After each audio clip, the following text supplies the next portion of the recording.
60% des hommes qui ont pris un complément alimentaire de palmier nain, saw palmetto en anglais, ont observé une amélioration de la qualité globale de leurs cheveux. Mais est-ce que ça marche vraiment contre la chute de cheveux? Par rapport au finastéride, est-il autant efficace?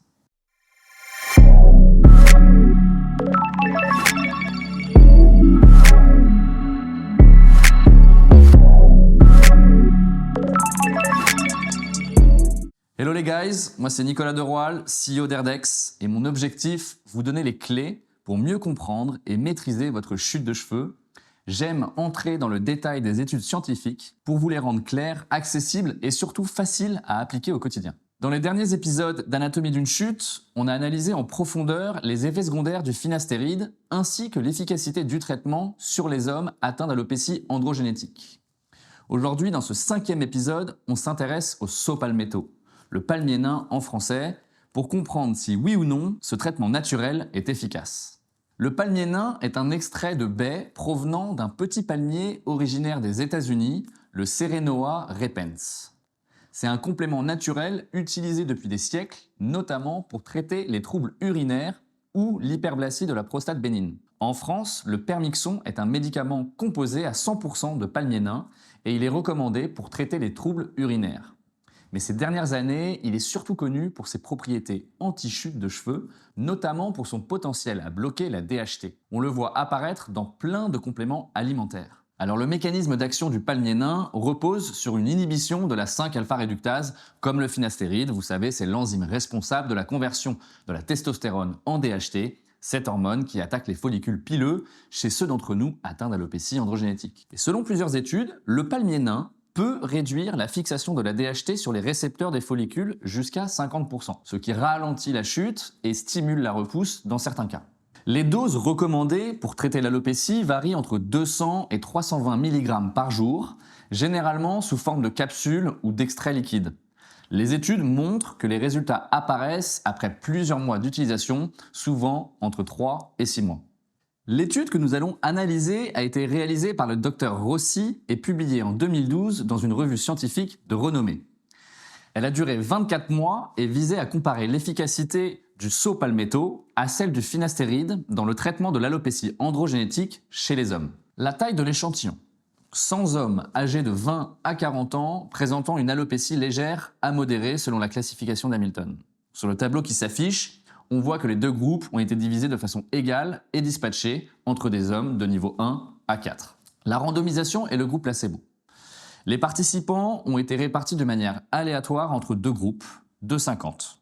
Le premier groupe a reçu 320 mg de saw palmetto chaque jour, tandis que le second groupe a pris 1 mg de finastéride quotidiennement, et aucun placebo n'a été utilisé. Les critères d'exclusion.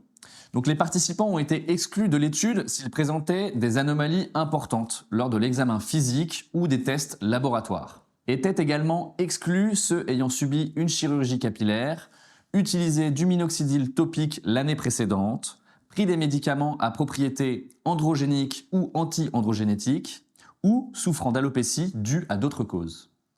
Enfin, les hommes ne devaient pas modifier leur coiffure ou se teindre les cheveux pendant la durée de l'étude. Les critères d'évaluation.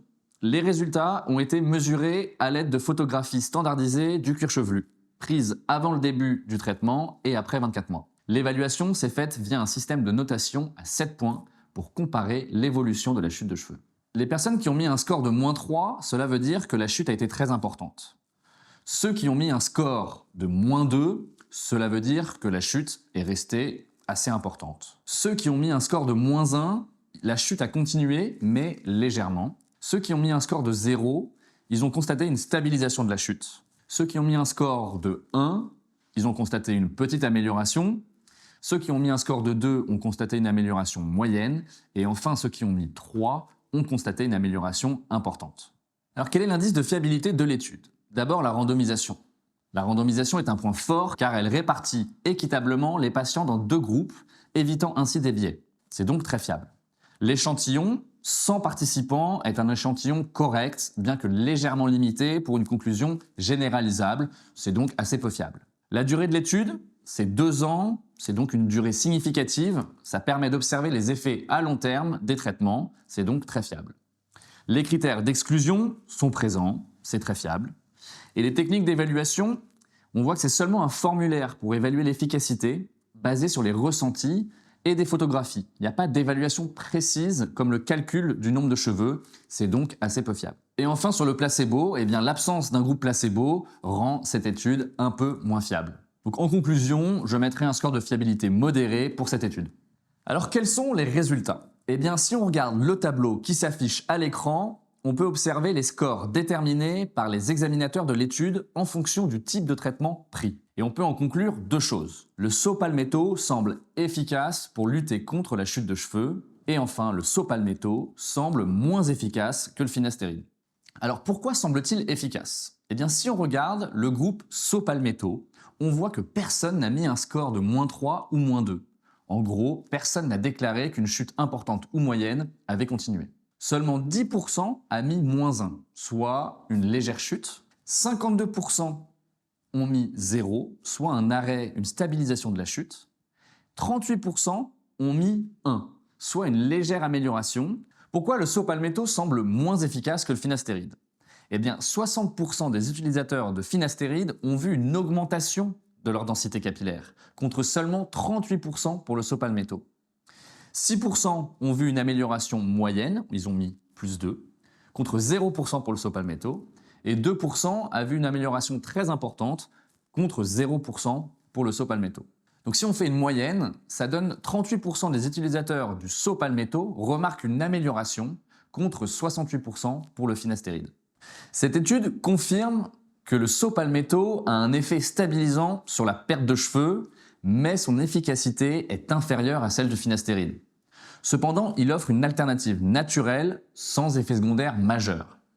Pour les hommes présentant une alopécie légère à modérée et recherchant un traitement plus doux, le palmier-nain saut palmetto peut être envisagé.